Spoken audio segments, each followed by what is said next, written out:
So Candace Owens completely destroyed this leftist liberal argument on racism. We'll talk about that in a few moments.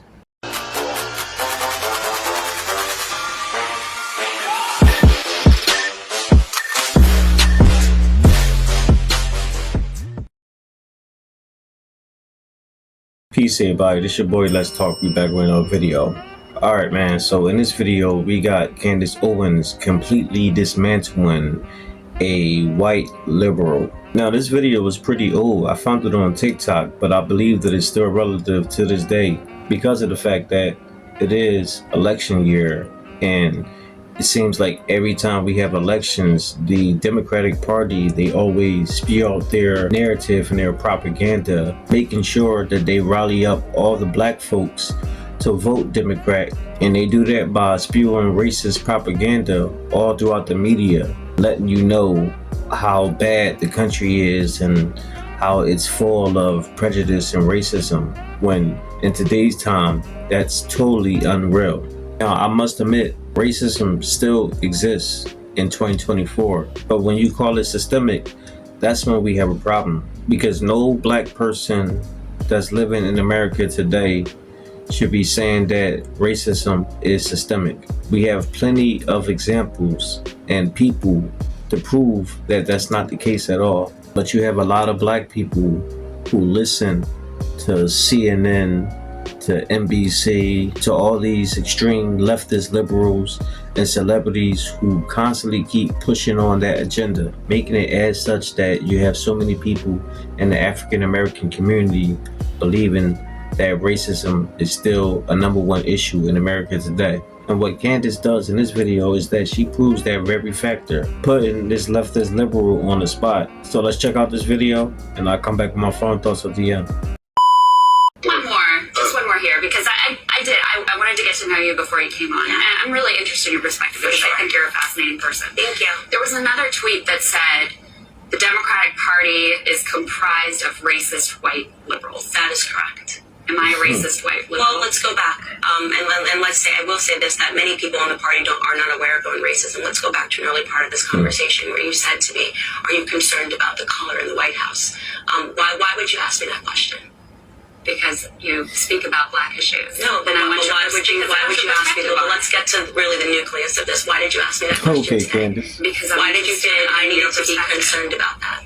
Because you're bringing a whole group of young African American leaders to the White House. So this is something that I talk about often, is that in many ways, white liberals don't realize that you put on that, the racism and the conversation that we have. So you're saying I'm Right. racist. You haven't let me finish my statement. You keep cutting me off. Go ahead. Okay? The emphasis that you place is always on having a discussion about race. Okay? You guys are insistent on having a conversation about race and telling us that we should see, and implying that we should see race everywhere, and I don't agree with that. If you don't look at me according to the color of my skin, you would simply ask me how I thought that Trump was doing as a president. But instead, you try to drum up a conversation that's surrounded by race by asking me, are there enough black bringing people a in the whole White group House? of young black leaders You to the see White House. color, I don't. That's something that's important to you. But why are you talking But about? then why make it that you're going to bring young black leaders to the White House? I mean, this is sort of absurd. Because the media, This is absurd. You're bringing this group to the White House. It's not absurd. I'm making perfect sense. I just want to be clear. Yeah. I just want to be clear. I'm trying to be extremely clear. I know. Bringing the black conservatives to the White House. As a racist white I think that you're not. First off, you put those words in my mouth, and you keep saying it. So I'm not. I said that the Democrat Party is comprised of racist white liberals. Is every person in the party racist? No, but you're not aware of the fact that you put these racist tones out into the media. This is why we have to bring the black conservatives to the president, because you create a narrative when you're on TV like you did today. Are you comfortable with the fact that because I have questions for you as well, but we actually have to get out of the segment now. Do you think that language is helpful, though? I mean, just in terms of the national conversation. Do you think it's helpful to ask me, just because I'm a black woman, if I'm comfortable with the amount of color that's on the administration? Do you think that that's helpful? I think it's helpful and interesting to know your perspective. It's not. It's you just trying to create an undertone that Donald Trump is racist, and it's wrong. Yeah. Okay. That to me is the reason why. I just want to say, you're looking at me on the basis of my skin color and making a bunch of, making a bunch of reductions. I did not. Remember you said that. You're on the tape back. Here's what I want to say. You quoted a tweet and then you made it about me. I appreciate. So you were not at it. But you were not at it. Candace not having that.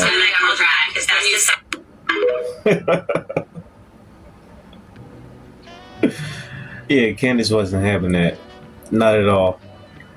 And you see the lady, she got triggered. Like she wasn't even trying to let Candace talk. And it just goes on the fact that, like what Candace was saying, a lot of liberals use racism or just race talking points to further their cause. What I mean by that is, if y'all notice, every time there's an election, especially with the presidential election, the Democratic Party always brings up something about racism, always bring up something about how bad the black community is and what we gonna do for the black people, and we're gonna do this and do that. It's kind of seeming like they always coddle to us like we're children, like we can't do nothing on our own.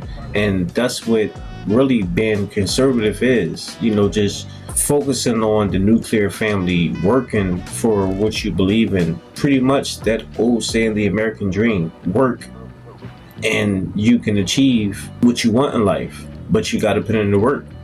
And a lot of the times, all the time, the Democratic Party, they not about that, especially with us as black people. Maybe secretly for themselves, they view how conservatives is, but for us, they want us to be dependent on them. They don't want us to be independent.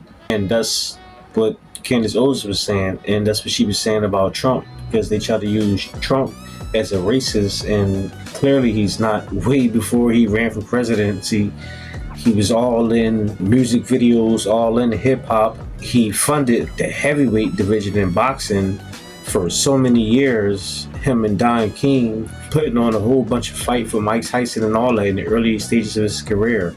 He done a lot for black people. Yet you got Joe Biden, who pretty much was the one who did the '94 crime bill, and his best friend, who passed away like 2 years ago, who was the former grandmaster of the KKK. So, like, it really don't make sense. How can you say Trump is the racist, but you don't put Biden in that same category? And that's exactly what Candace is pretty much saying. And that they try to say that it's Trump, but the whole time is really Biden in the Democratic Party. So it is what it is, man. If y'all don't see what's going on by now, then you probably never will see what's going on, because it's a lot of stuff that's working behind the scenes, and there's a lot of propaganda being pushed on our people. But at the same time, I'm not on here telling you to vote for either party. I'm trying to tell y'all, my people, to look further into the parties and see what's going on for yourselves. Because if not, you're going to end up with stuff like this every year. If you have a problem figuring out whether you're for me or Trump, then you ain't black. Vote for Joe Biden, or you ain't black.